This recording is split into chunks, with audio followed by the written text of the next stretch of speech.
10:30 p.m. tonight. No live tweeting during the broadcast section, please, and phones on silent, and use the microphone provided. Michael. Thanks. Hi, Ange, you all right? Good, thanks, Michael. Just get the team news ahead of the game against Newcastle, please. Where are we at? The main ones, I guess, Dom Solanke, close, but I think we'll err on the side of caution. He won't play on the weekend with the international week. We're kind of made the decision to wait till after that. Bentancur's all good.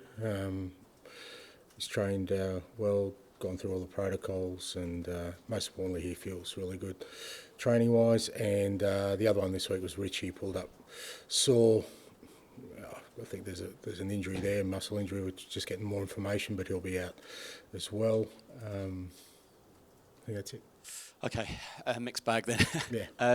Obviously, deadline day. Done some really good business. Dominic Solanke, Archie Gray, Wilson, a few others, Lucas from January. Is that it now, do you think, in terms of incomings? Yeah, I think so. I don't think unless something surprising jumps out at us in the last 11 hours or whatever it is. But no, I think that's it for us. Just in the Europa League draw, some cracking ties. Rangers, I bet you can't wait for that one. No, exciting. Good to be a part of it, and some good games, and I'm sure I'll get a warm reception at Ibrox. They'll be looking forward to seeing me. Yeah. Let's hope it's still at Hampden. In terms of that, though, the squad. Obviously, there were some injuries last season with no Europe. If there are no incomings today, though, are you happy cover-wise? The odd injury here and there. Are you overall happy with the strength of the squad and the size? Yeah, look, if nothing else happens, I mean, there's still a couple probably will be moving out. But if nothing else happens, then I think it's been another positive window for us. I think, as I said, all along you want to go into every window and sort of come out the other side of it, in a stronger sense. I certainly feel that. I think the players who brought in are already making a short-term impact, but even for the longer term, I think are going to be really good contributors for us. I think we've got a better sort of well-rounded squad to deal with Europe and the extra games and whatever injuries we have. And so I think it's been a real positive window. If that is it, you always said you can't do everything in one window. This will be like your third transfer window.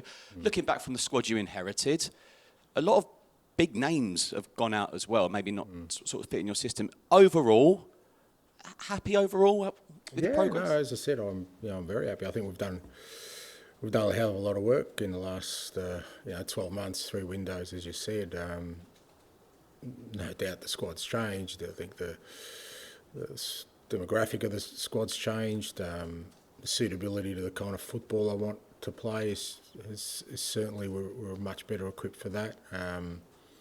There's growth in the team, absolutely. I think we needed to do some fairly major work 12 months ago, and I think in the 12 months since, I think we've gone a long way to kind of getting the team to where we want to, but there's still more work to be done. I've said that before. It was never going to happen quickly. I don't think it should happen quickly. I think when it does happen quickly, it's you're more fraught to getting it wrong. So I think we're in a good place. Charlie. And firstly, happy belated birthday. Thank you. I'm glad you remembered. I totally dismiss it. And too late, mate. Forget it. Go on. It's too late. Sorry, Michael. It's someone else's birthday. It's Eve's birthday today. And you said that last week he trained like a child who's been told off. And, of course, he went on to score his first Spurs goal last weekend. I just wonder, how has he trained this week? And in terms of that goal, what do you want to see more from him in games? Is it controlling the passage of play in midfield, or is it goals and assists? Look, I mean, I don't want to be too sort of flippant about it, because at the same time, we've said all along, this is about, trying to guide Biss so that he becomes, the best version of himself, both on and off the field. And, there's no doubting his qualities as a player. I think, from the moment I've arrived, every time he's been fit, I think he's played. So that's how highly I rate him. But at the same time, we feel there's areas of his game that he can improve, just around sort of, a word I use a lot, his discipline in terms of his positioning, in terms of, the way he plays the game. But a lot of that is, again, there's a correlation to off-field as well. And I think, he's been really, focused and in since the incident, and he understands. I think him not playing that first game sort of really hurt him, as it should. I think, you can find players, but when they don't play, I think they feel it more. And he doesn't want to be in that position again, and he knows that, not just for himself but for the whole group, we need him to be at his best so that he can contribute to the team, and he'll only do that if he continues to show the same focus and discipline he has. And what have you made to the start to the season of James Maddison? Because we've seen such a positive start, similar to last season. Yeah, he's been good, Maddis, really good. I think I said last week, when Maddis is physically in a good place, knock on wood, and he really is. His training's excellent. It's consistent. We know he's such a creative force in this league. He's done it for many years. So great to have him back up and running. And I think he's been excellent the first two games. And I can see in him that he really wants to take his game up another level, and hopefully he can. And in terms of Newcastle on Sunday, they've obviously got a really good recent record against Spurs. The game in Australia, I know it was a friendly, but it was much closer. So what can you take away from those games last season going into Sunday's match? Yeah, a bit of a contrast. I thought, obviously here at home we did really well against them, but fair to say up there we didn't.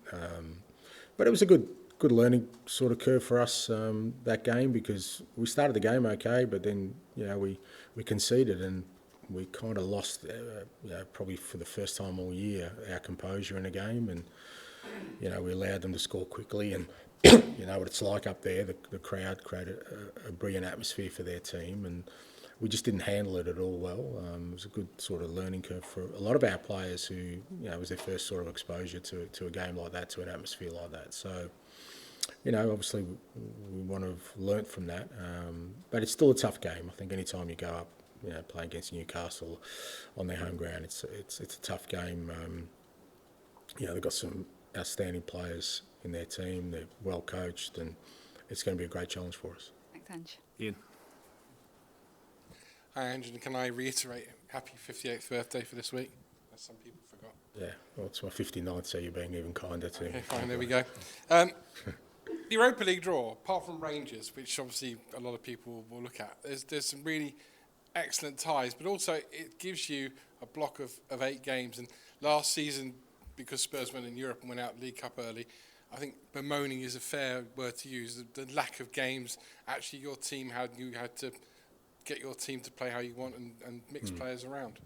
Yeah, no, absolutely. I think I said on a number of occasions. I think people, were kind of trying to sort of steer me towards the fact that less games means we're sort of fresher for the league, which in some respects that works, but it doesn't work when, like us, we had a lot of injuries and we were putting in players who hadn't had a lot of football because we just didn't have the volume of games. Whereas now, it allows you now with the fixturing to get into a rhythm of knowing we've got 2 games a week pretty much right through till the end of January for the most part. Players within the whole squad will get utilised. So if we do have injuries, we're not throwing on somebody who hasn't played for 6 or 7 weeks. And like I said, it allows you to get into a rhythm. So, it means less training time, but hopefully we've had a good training block leading up to this sort of international window that sets us up for the rest of the year. So, look, I'd much prefer having a program like we have now, from now till sort of the end of January, than sort of what we faced last year. So you're a fan of the new format as well? Oh, it's interesting. Yeah, I think it'll be an interesting concept. Couple of extra games, the league format. I think it's different dynamics sometimes.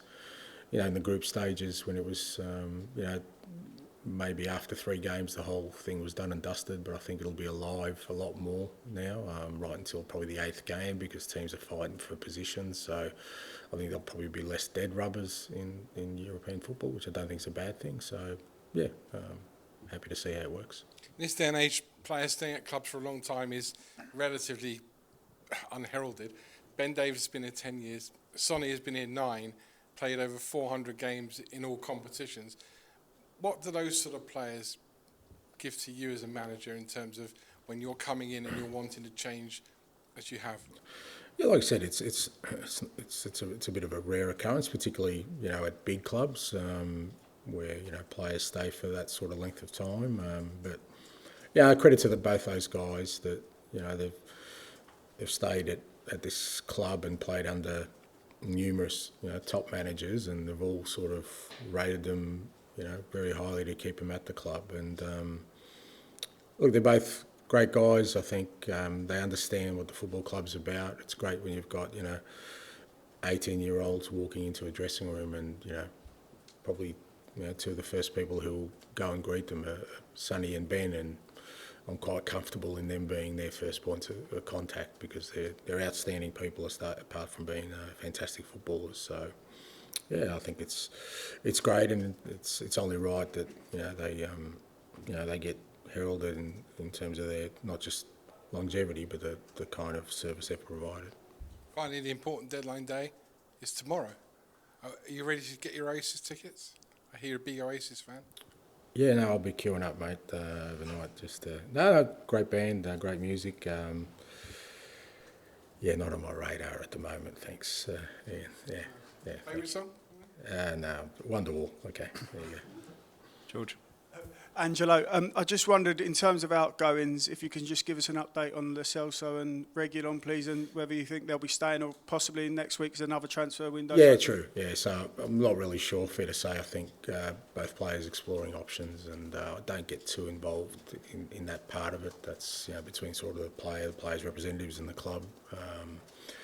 But as you said, there's today, but there's other windows open as well. So. Yeah, we'll see what sort of activity there is, but both are exploring options. Yeah. In terms of the transfer window as a whole, when you joined Tottenham, I know you just mentioned major work. Did you know how much work was needed? Because you've had such a huge number of players come in and out. And why is it so important to just get players out as well as get new ones in? What does that do for you as a manager? If you could just explain your thinking on the window as a whole over the three.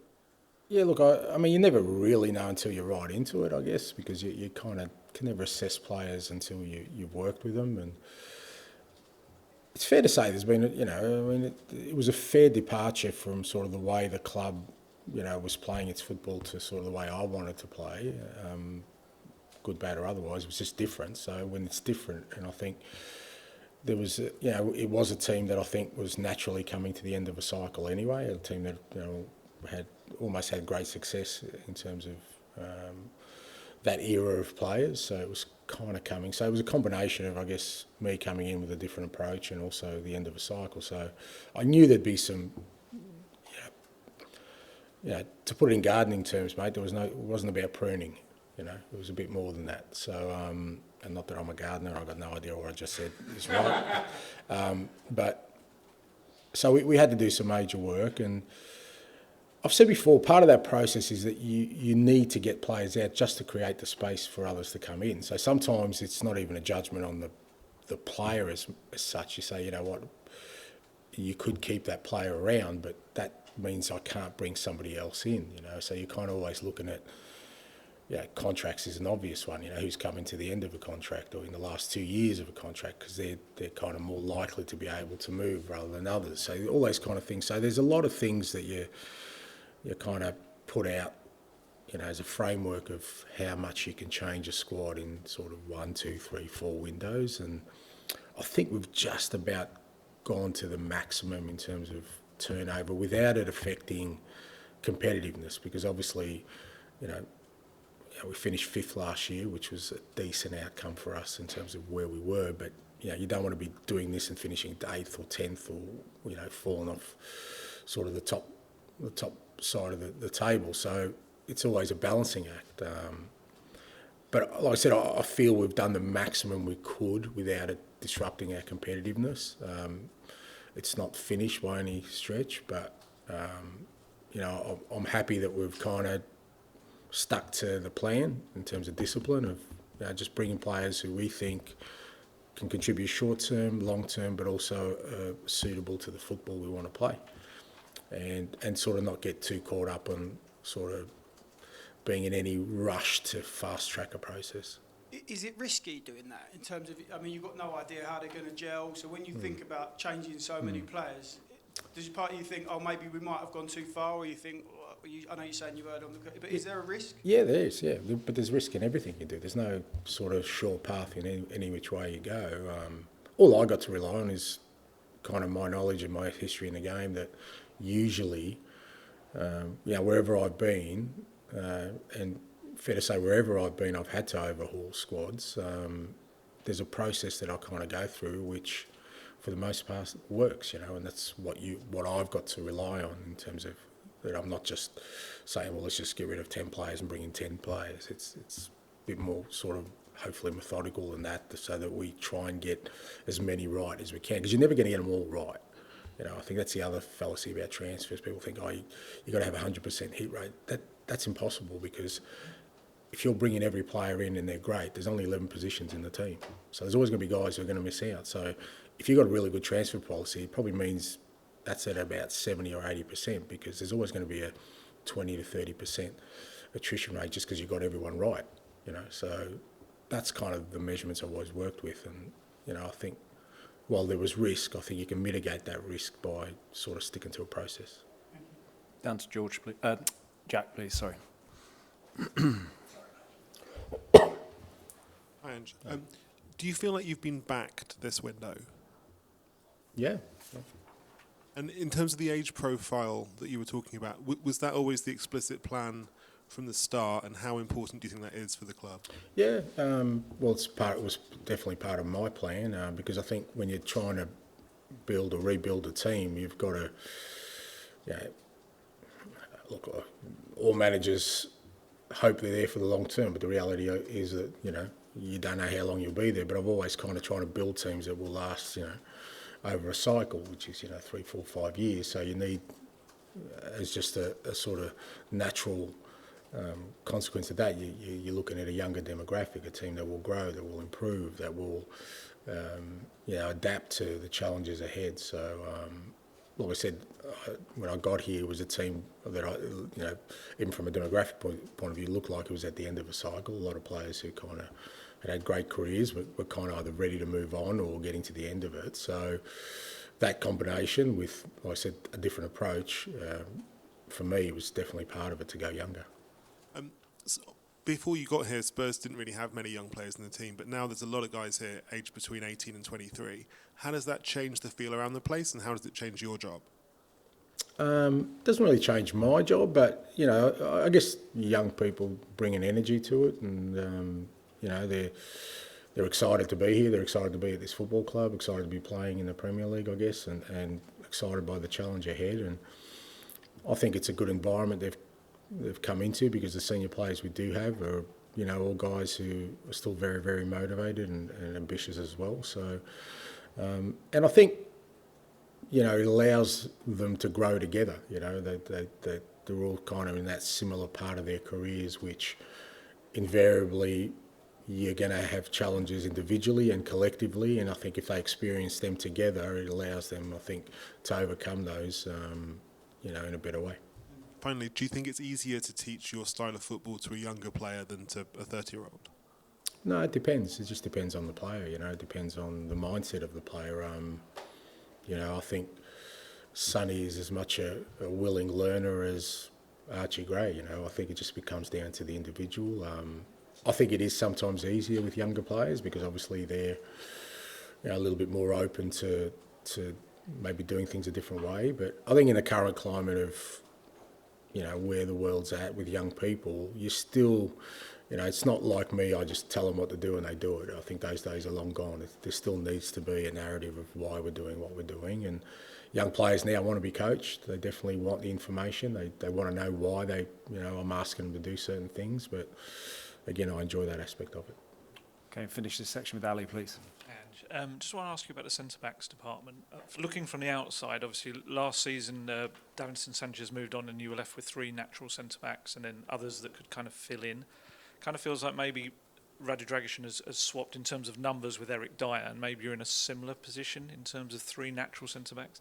Is that something, there was any temptation to maybe add another natural centre-back? No, and I don't think we're in the same position. I think Radu's a different proposition for us, and certainly with Archie coming into the group, and Jed probably not being in the plans initially, but now in, I think we're in a much different position than we were last year. We've got Ben Davies as well, obviously, who can play as centre-back or at left-back. So, but again, I mean, that's the discipline of it. Yeah, we can go out and sign another centre-back, but if the right player's not there, I'm not going to do it. That's as simple as that. I never have, I never will. For me, it's about getting the right people into, and there wasn't an opportunity for us to bring in someone who I thought was going to add to our group, so we don't do it. We've got Ashley Phillips, we've got young Luka Vuskovic who are available again next year, two young centre-backs. I don't want to block their pathway by doing something now that, might look from the outside like, we've got another player, but if that player's not going to be suitable to what we're doing, not going to fit in, why would I bring them in, potentially block, the path for somebody else? And Richarlison, just want to ask you, how frustrating is it, probably for him as well as yourself, that he's just never really got a rhythm as a Spurs player? Yeah, that's a challenge, I guess, and it's something we've got to look at again. He's been in that cycle for quite a while, him predating me, I guess, and we've put a lot of thought. We took it really sort of conservatively with him, this time. He didn't play in any of the pre-season games. He's really only played 20 minutes of sort of first-team football. But again, obviously he's had a setback, so it's something we're just going to, again, go sort of back with Richie and sort of work through the steps now of getting him back up and running, because, when he's fit, he's such a handful. Even last week, that 20 minutes he played, you can see, the kind of, the options he gives us in that position. But, it's like I said, frustrating probably for him as much as anyone else, but frustrating for us too. But, it's a reason we kind of brought Dom in, but obviously he picked up an injury in the first couple of games. But, again, it's something we'll work with Richie with. Apologies for a bit of a hypothetical, but if Lo Celso and Reguilón don't get moves, is that a situation where you just kind of have to integrate them back into your squad, or does it become a little bit of a problem for you? No, no. They don't have to get integrated back to the squad. I mean, it's their decisions. I mean, I kind of, it's pretty clear where they sit in terms of where we are as a squad and where we are as a team. But I've never been one to force people out. They've got decisions about their own careers and what they want to do. And if they're still here, they're still here. We'll work around that scenario, but it certainly won't affect the way we work in the first team. Okay, we'll end the broadcast section there and move on to the embargoed section for 10:30 p.m.